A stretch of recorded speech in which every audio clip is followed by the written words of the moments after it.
है, इसे सही तरीके से प्रेजेंट ही नहीं किया गया। यूरोपियन जो है उन्होंने अपनी जो हिस्ट्री है उसको बहुत ज़्यादा हाईलाइट किया, बहुत बुक्स लिखी गई, बहुत आर्टिकल्स उस पर लिखे गए। दुनिया वहाँ जाती है, इटली जाती है, ग्रीक जाती है। अस्सलाम वालेकुम, नमस्ते, सत श्री अकाल। उम्मीद करता हूँ ठीक होंगे, खुश होंगे। दोस्तों जहाँ रहें खुश रहें, माँ बाप का ख्याल करें, क्योंकि माँ बाप हैं तो सभी कुछ है। दोस्तों आज की हमारी वीडियो है 10th trillion economy, how tourism sector make Indian economic super 2030। आज के समय घूमना फिरना किसे पसंद नहीं है। बचपन में जब समर वेकेशन होता था तो सभी बच्चे अपने नानी के घर जरूर से जाते थे। वहीं बड़े होने के बाद जिसको जितना फ्री टाइम मिलता है वो उस टाइम में कोई ना कोई टूर प्लान कर लेता है। पर क्या आपको पता है कि आपके घूमने फिरने से कितने देशों की इकोनॉमी चलती है? आज के समय टूरिज्म इंडस्ट्री किसी भी देश की ग्रोथ के लिए एक बहुत इंपॉर्टेंट रोल प्ले करती है। पिछले 20 सालों में टूरिज्म इंडस्ट्री में बहुत फास्ट ग्रोथ देखने को मिली है, जिसके चलते आज के समय ग्लोबल टूरिज्म इंडस्ट्री की मार्केट साइज $10 ट्रिलियन की हो गई है। जी हाँ, $10 ट्रिलियन। आज के समय सबसे ज्यादा international tourist France, Spain, USA, Italy, Turkey जैसे यूरोपियन और वेस्टर्न कंट्रीज में जाते हैं, जिसके चलते ये देश टूरिज्म से बहुत सारा पैसा कमाते हैं। आज के समय कई देशों की इकोनॉमी तो टूरिज्म इंडस्ट्री पे ही निर्भर होती है, और ये चीज हमें पेंडेमिक के दौरान समझ में आई। जब ग्लोबल लॉकडाउन हुआ था उससे टूरिज्म इंडस्ट्री बंद हो गई थी, जिसके चलते कई देशों की इकोनॉमी कोलैप्स हो गई थी। भारत के पड़ोसी देश श्रीलंका में भी यही देखने को मिला था। तो आज के समय टूरिज्म इंडस्ट्री देश की अर्थव्यवस्था में बहुत इंपॉर्टेंट रोल प्ले करती है। इसके अलावा टूरिज्म इंडस्ट्री सिर्फ देश की इकोनॉमी ग्रोथ में हेल्प नहीं करती है, देश के ग्लोबल इन्फ्लुएंस को वर्ल्ड वाइड फैलाने में भी बहुत हेल्प करती है। आज के समय टूरिज्म किसी भी देश की सॉफ्ट पावर को बढ़ाने में बहुत हेल्प करता है। जैसे कि आज के समय के पॉप, कोरियन ड्रामा बहुत फेमस हो रहे हैं, जिसके चलते साउथ कोरिया का टूरिज्म इंक्रीज हो रहा है। इसके अलावा टूरिज्म से देश की प्रॉपर इमेज क्रिएट होती है कि वो देश कल्चर वाइज कितना डायनामिक है या मॉन्यूमेंट वाइज कितना अच्छा है। इसके अलावा आज के समय अगर कोई फेमस व्लॉगर किसी कंट्री में विजिट करता है और उसकी ओवरऑल जर्नी बहुत अच्छी होती है तो वो सोशल मीडिया में उस देश को प्रमोट करता है, जिसके चलते उस देश का टूरिज्म भी बढ़ता है और देश की इकोनॉमी को भी फायदा पहुंचता है। भारत के टूरिज्म की बात करें तो भारत एक ऐसा देश है जिसका इतिहास हजारों साल पुराना है। भारत की विविधता और प्राकृतिक सुंदरता को देखने के लिए दुनिया भर के लोग भारत आते हैं। भारत के हर कोने में सुंदरता छुपी हुई है। भारत के पास डिफरेंट कल्चर्स हैं, फूड है, फेस्टिवल है, स्पिरिचुअल साइट्स हैं, हेरिटेज है, लैंडस्केप है, हिस्टोरिकल मॉन्यूमेंट्स है, सब कुछ है। कश्मीर से लेकर कन्याकुमारी तक भारत का हर राज्य किसी न किसी चीज के लिए फेमस है, और इन्हीं चीजों को देखने के लिए हर साल करोड़ों विदेशी टूरिस्ट भारत आते हैं, जिससे भारत का टूरिज्म सेक्टर बढ़ता है, साथ में भारत की अर्थव्यवस्था को भी फायदा पहुंचता है। और पिछले कुछ सालों में ये देखने को मिला है कि भारत का टूरिज्म सेक्टर बहुत तेजी से ग्रो कर रहा है। भारत के टूरिज्म को बढ़ाने के लिए भारत सरकार भी बहुत मेहनत कर रही है। योगा, आयुर्वेदा, इंडियन कल्चर को हर इंटरनेशनल फोरम में प्रमोट कर रही है, जैसे कि इस बार के G20 का मेन थीम वासुदेव कुटुंबकम है। इसके अलावा इंडिया को एक टूरिस्ट डेस्टिनेशन हब बनाने के लिए भारत सरकार टूरिज्म सेक्टर में इन्वेस्ट भी बहुत कर रही है। तो नमस्कार दोस्तों, स्वागत करते हैं आपका चार्जिंग पॉइंट हिंदी में। दोस्तों आज के इस वीडियो में हम बात करेंगे टूरिज्म सेक्टर के बारे में, टूरिज्म के जीडीपी में कंट्रीब्यूशन के बारे में, और भारत सरकार देश के टूरिज्म को बढ़ाने के लिए क्या क्या स्टेप ले रही है। इसके अलावा और भी बहुत कुछ, तो जानने के लिए जुड़े रहिए आप इस वीडियो के साथ। दोस्तों मैं ऐसे ही इंफॉर्मेटिव वीडियो बनाता हूं, तो अगर आपको इंफॉर्मेशनल वीडियो देखना पसंद है तो आप इस चैनल को सब्सक्राइब कीजिए, इससे मुझे बहुत सपोर्ट मिलेगा। देखो जैसे जैसे भारत में लोगों की इनकम बढ़ रही है, बहुत से लोग भारत के साथ साथ विदेश भी घूमने जा रहे हैं, पर अक्सर हमें यह देखने को मिला है कि ट्रैवल करते वक्त काफी बार कई प्रॉब्लम फेस करनी पड़ती है, जैसे कि luggage loss, sickness, passport loss. तो इन प्रॉब्लम से छुटकारा पाने के लिए ट्रैवल इंश्योरेंस आपकी मदद करता है, और कई देशों में तो अब ट्रैवल करने के लिए ट्रैवल इंश्योरेंस मैंडेटरी भी है। ट्रैवल इंश्योरेंस आपको ट्रैवल ट्रिप्स के दौरान कवरेज प्रोवाइड करता है, ताकि आपको ट्रैवल करने में कोई प्रॉब्लम ना आए, और आपको सबसे अच्छा ट्रैवल इंश्योरेंस पॉलिसी बाजार पे मिलेगा। पॉलिसी बाजार भारत की नंबर 1 ऑनलाइन इंश्योरेंस कंपनी है। पॉलिसी बाजार से आप सिर्फ ₹50 पर डे का ट्रैवल इंश्योरेंस ले सकते हैं, और इसमें 200 कंट्रीज कवर्ड होंगी। साथ में आपको medical expense, loss of baggage, passport loss, trip cancellation का बेनिफिट भी मिलेगा। पॉलिसी बाजार से ट्रैवल इंश्योरेंस लेने से आपको सबसे बड़ा फायदा ये मिलता है कि आप पॉलिसी बाजार में डिफरेंट कंपनीज की पॉलिसीज को कंपेयर कर सकते हैं, और साथ में आपको पॉलिसी पे डिस्काउंट भी मिलेगा। इसके अलावा 24/7 क्लेम असिस्टेंस की भी फैसिलिटी अवेलेबल है। तो किसी एजेंट से पॉलिसी लेने से अच्छा है कि पॉलिसी बाजार से डिस्काउंट रेट पे आप पॉलिसी लें। और अब तो पॉलिसी बाजार के रिप्रेजेंटेटिव आपके घर पे आके आपको प्लान चूज करने में, डॉक्यूमेंटेशन करने में और क्लेम में भी आपकी मदद करेंगे। तो लिंक डिस्क्रिप्शन में दी गई है। आप पॉलिसी बाजार से ट्रैवल इंश्योरेंस लेके अपनी ट्रैवलिंग को सिक्योर करना मत भूलना। भारत के टूरिज्म इंडस्ट्री की बात करें तो इंडिया की जीडीपी में टूरिज्म इंडस्ट्री का शेयर 7% है और एम्प्लॉयमेंट में 8% है। भारत के टूरिज्म इंडस्ट्री में 40 मिलियन लोग एम्प्लॉयड हैं। साल 2014 के बाद से हमें यह देखने को मिला कि भारत का टूरिज्म इंडस्ट्री बहुत तेजी से ग्रो कर रहा है, जहां 2014 में भारत की जीडीपी में टूरिज्म इंडस्ट्री का कंट्रीब्यूशन $185 बिलियन था। 2018 में यह बढ़ के $247 बिलियन तक पहुंच गया था, जहां 2014 में भारत में 7.6 मिलियन फॉरेन टूरिस्ट आए थे, वहीं 2019 में लगभग 11 मिलियन फॉरेन टूरिस्ट आए थे।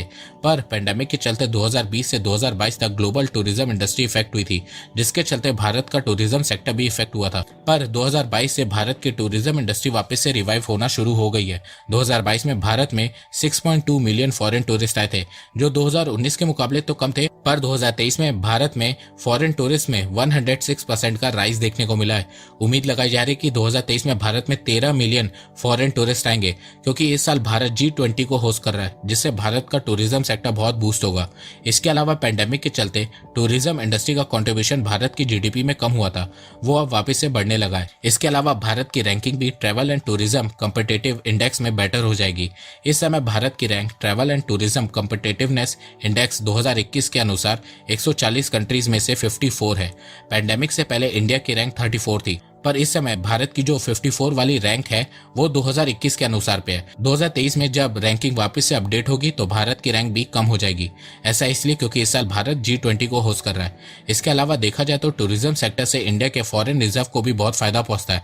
भारत के पास फॉरेन करेंसी आती है, जिससे भारत का फॉरेन रिजर्व बढ़ता है। जहां 1997 में भारत ने टूरिज्म से $2.8 बिलियन का फॉरेन रिजर्व अर्न किया था, वहीं 2017 में यह बढ़ के $27 बिलियन पहुंच गया था और उम्मीद लगाई जा रही है कि 2023 में ये $30 बिलियन को क्रॉस कर जाएगा। इसके अलावा भारत के टूरिज्म इंडस्ट्री को जितना फायदा फॉरेन टूरिस्ट से होता है, उससे कहीं ज्यादा फायदा डोमेस्टिक टूरिस्ट यानी कि उन इंडियन टूरिस्ट से होता है जो भारत में ही घूमते हैं। 2022 में डोमेस्टिक टूरिस्ट ने इंडिया में 12.3 लाख करोड़ रुपीस खर्च किए थे, वही इंटरनेशनल टूरिस्ट ने सिर्फ 1.6 लाख करोड़ रुपीस खर्च किए थे।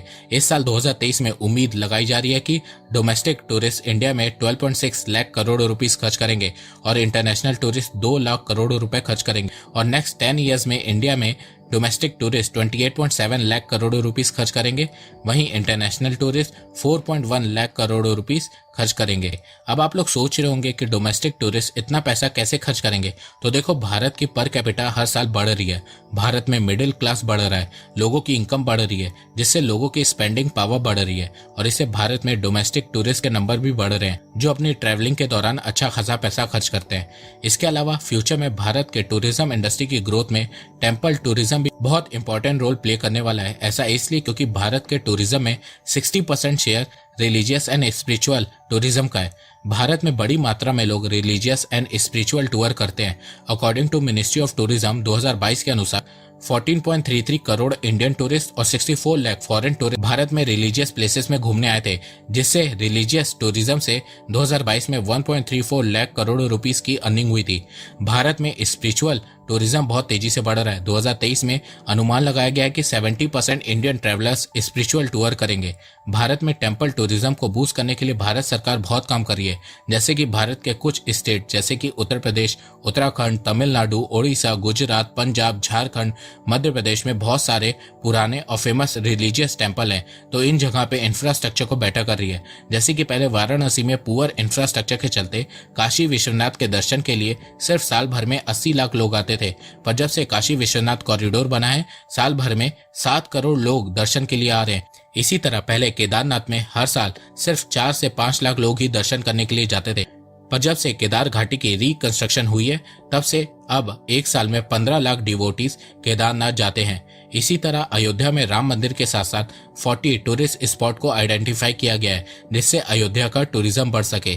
इसके अलावा स्पिरिचुअल टूरिज्म को बढ़ाने के लिए भारत सरकार ने प्रसाद स्कीम 2015 में लॉन्च की थी। इस स्कीम के तहत भारत सरकार 25 स्टेट की 41 रिलीजियस साइट को डेवलप कर रही है। इसके अलावा भारत सरकार बुद्धिस्ट टूरिज्म को बूस्ट देने के लिए कई इनिशिएटिव ले रही है, जैसे कि भारत सरकार बुद्धा सर्किट बना रही है, जिसमें वो बुद्धा के सभी साइट को आपस में कनेक्ट करेगी, ताकि आसियान कंट्रीज, जापान, कोरिया से ज्यादा फॉरेन टूरिस्ट भारत में आ सके।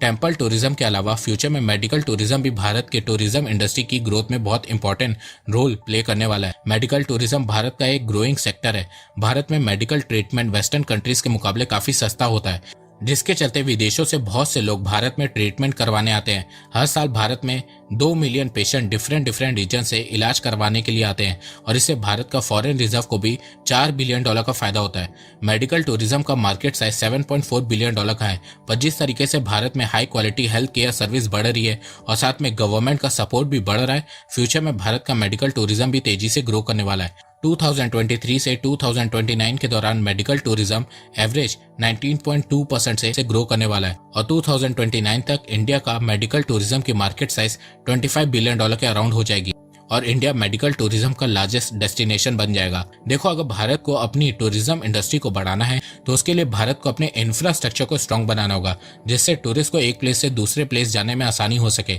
इसके अलावा मॉन्यूमेंट्स और ग्लोबल हेरिटेज साइट पे साफ सफाई रखनी होगी, जिससे इंटरनेशनल टूरिस्ट के सामने इंडिया की इमेज अच्छी जाएगी। इसके अलावा टूरिज्म सेक्टर को बूस्ट करने के लिए इंडियन गवर्नमेंट ने इनक्रेडिबल इंडिया और अतिथि देवो भव जैसी इनिशिएटिव पे भी फोकस कर रही है। इसके अलावा इंडियन गवर्नमेंट ने 2014 में ई वीजा फैसिलिटी भी लॉन्च की थी। इंडिया ने 180 देशों को ये सर्विस दी है कि अगर कोई भारत आना चाहता है तो वो वीजा के लिए ऑनलाइन भी अप्लाई कर सकता है। ई वीजा के चलते इंडिया में टूरिज्म भी इंक्रीज हुआ है। इसके अलावा भारत सरकार टूरिज्म इंडस्ट्री को बूस्ट देने के लिए इंफ्रास्ट्रक्चर पे 20 लाख करोड़ रुपए भी खर्च कर रही है। फ्यूचर की बात करें तो जिस स्पीड से भारत डेवलप हो रहा है, भारत का इंफ्रास्ट्रक्चर स्ट्रांग हो रहा है, भारत में लोगों की पर कैपिटा इनकम बढ़ रही है, इससे अनुमान लगाया जा रहा है कि 2028 तक टूरिज्म सेक्टर का कंट्रीब्यूशन भारत की जीडीपी में $500 बिलियन से ज्यादा का हो जाएगा और 53 मिलियन जॉब्स क्रिएट होंगी और 2030 तक भारत टूरिज्म से $56 बिलियन का फॉरेन रिजर्व अर्न करेगा और फॉरेन टूरिस्ट का नंबर 30.5 मिलियन को क्रॉस कर जाएगा।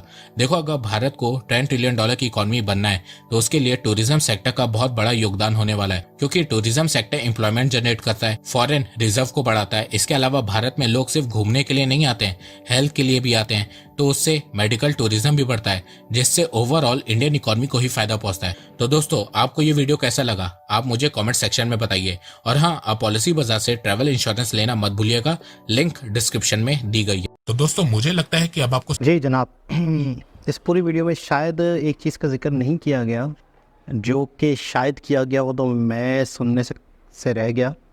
एक ऐसा सेक्टर है जिसकी वजह से टूरिज़्म बढ़ती है, टेररिज्म ना हो।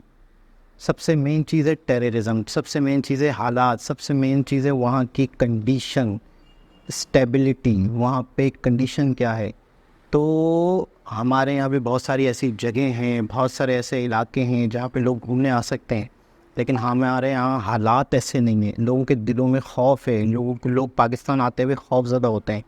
तो यहाँ पर भी अगर इस चीज़ पे फोकस किया जाता तो बहुत कुछ होता, लेकिन यहाँ पे एक नॉर्मल यूट्यूबर सारी बातें जानता है। यार मुझे इतनी खुशी होती है, इतना अच्छा लगता है कि एक यूट्यूबर जो है वो एक एक पॉइंट को क्लियर जानता है कि किस तरीके से मुल्क की इकोनॉमी बढ़ेगी। मतलब यहाँ तो हर शख्स मुल्क को चला सकता है। यहाँ हर शख्स को इतनी नॉलेज है कि बाकायदा अगर उसको उस सेक्टर का बड़ा बना दिया जाए तो बाकायदा उस सेक्टर को ग्रोथ तक ले जाएगा। तो फिर जो यहाँ के मिनिस्टर होंगे उनका लेवल, मेंटली लेवल क्या होगा। भाई ने इतनी डिटेल से इतनी चीज़ों पे फोकस किया, हर चीज़ बताई, ई वीज़ा के बारे में बताया। जाहिर सी बात है, मतलब मैं जितना वो बताते जा रहे थे मैं शौक होता जा रहा था। हाँ यार, ये भी सेक्टर है, ये भी सेक्टर है जिसकी वजह से टूरिज़्म बढ़ेगा।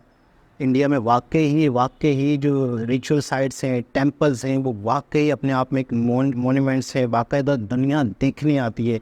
एक तो इंडियंस खुद देखते हैं या हिंदू खुद देखते हैं धार्मिक पॉइंट ऑफ व्यू से। इसके अलावा इतने पुराने हैं, सदियों पुराने हैं कि बाकायदा दुनिया के लोग उसे देखने आते हैं। लेकिन अभी भी अभिजीत चावला की वीडियो देख रहा था, उन्होंने कहा कि हमारा जो कल्चर है, हमारी जो हिस्ट्री है, इसे सही तरीके से प्रेजेंट ही नहीं किया गया। यूरोपियन जो है उन्होंने अपनी जो हिस्ट्री है उसको बहुत ज़्यादा हाईलाइट किया, बहुत बुक्स लिखी गई, बहुत आर्टिकल्स उस पर लिखे गए। दुनिया वहाँ जाती है, इटली जाती है, ग्रीक जाती है, मिस्र जाती है, दुनिया उधर जाती है टूरिज़म के लिए, हिस्टोरिकल चीज़ें देखने के लिए। उससे कहीं ज़्यादा पुराना है हिंदुस्तान में टूरिज़म के लिए देखने के लिए चीज़ें पड़ी हुई हैं। वर्ल्ड हेरिटेज साइट्स सबसे ज़्यादा हिंदुस्तान में मौजूद है। मेरे ख्याल में, शायद मैंने कुछ ऐसा सुना था, 40 से ज़्यादा वर्ल्ड हेरिटेज साइट्स हैं। तो यहाँ पर लोग वहाँ के बजाय यहाँ पे लोगों को आना चाहिए, लेकिन यहाँ की टूरिज़म को, यहाँ की जो चीज़ें हैं उनको प्रमोट करना। आप सबसे अच्छा मुझे क्या लगा, सबसे खूबसूरत बात लगी कि जैसे ही वो मोदी जी G20 में वर्ल्ड लीडर से मिल रहे थे तो बाकायदा वहाँ पे मतलब पूरा एक जो हिस्टोरिकल टेम्पल है वहाँ पे खड़े हुए थे बैकग्राउंड पे, बाकायदा वो बता रहे थे कि देखें ये है, ये है, वो जो चक्रा बना हुआ है, मेरे ख्याल में कैलासा टेम्पल है या पता नहीं कौन सा टेम्पल है, वो अपने आप में एक यूनिक, अमेजिंग और हैरत अंगेज़ है। यानी कि उसके अंदर इतनी मिस्ट्रीज़ है, इतनी मिस्ट्रीज़ है कि आज तक वो साइंटिस्ट समझ नहीं पा रहे। ऐसी ऐसी यूनिक चीज़ें, वो जो रिवर्स इंजीनियरिंग वाला जो टेम्पल है, यानी कि जो बिल्कुल पहाड़ों को काट के बनाए गए हैं, कैसे, मतलब आप तसव्वुर करें कि अगर उस चीज़ को दुनिया तक सही तरीके से, परवीन मोहन जी की वीडियोस में बहुत बेशुमार टेम्पल्स हमने देखे, मुझे पता चला ऐसे ऐसे टेम्पल्स बने हुए हैं, ऐसी ऐसी आर्ट का काम किया हुआ है कि इंसानी दंग, अकल दंग रह जाती है, हम हैरान रह जाते हैं। तो बहुत सारी ऐसी चीज़ें हैं, लेकिन उन्हें सही तरीके से शोकेस करने की ज़रूरत है, और मोदी जी इस पर फोकस भी कर रहे हैं। बाकायदा बहुत सारी ऐसी, जैसे था राजस्थान का वो था नमक का रेगिस्तान है, वाइट डेजर्ट है, उसे खूबसूरती से पेश किया गया। इसके अलावा जैसे ही G20 के हवाले से डेलीगेशन आना शुरू हो गए थे पिछले साल से, तब से ही मतलब है कि वो इंडियंस के हिस्ट्री के हवाले से ही फोकस किया हुआ है इन्होंने, कि लोगों को ये पता चले कि यार इंडिया का इतिहास क्या है, ताकि टेररिज्म बढ़े। टेररिज्म मैं समझता हूँ सस्ती तरीन इंडस्ट्री है। आपको सिर्फ माहौल पैदा करना है, आपको सिर्फ माहौल अच्छा रखना है, आपको सिर्फ और सिर्फ लोगों को सहूलतें देनी है, इंफ्रास्ट्रक्चर बनाना है। इसके अलावा लोगों ने, अच्छा क्या कहते हैं अपना, टूरिज़्म से आपके पास फॉरेन रिजर्व आ रहा है, खुश सूखा सूखा आ रहा है, आपको इंडस्ट्री नहीं लगानी पड़ रही है, आपको सिर्फ हालात बेहतर करने पड़ रहे हैं, आपको सिर्फ माहौल अच्छा करना पड़ रहा है, आपको सिर्फ इकोसिस्टम बनाना पड़ रहा है। तो बहुत ही ज़बरदस्त, बहुत इन्फॉर्मेटिव वीडियो थी। दोबारा किसी और हिसाब से मुलाकात होगी, जब तक के लिए अल्लाह हाफ़िज़।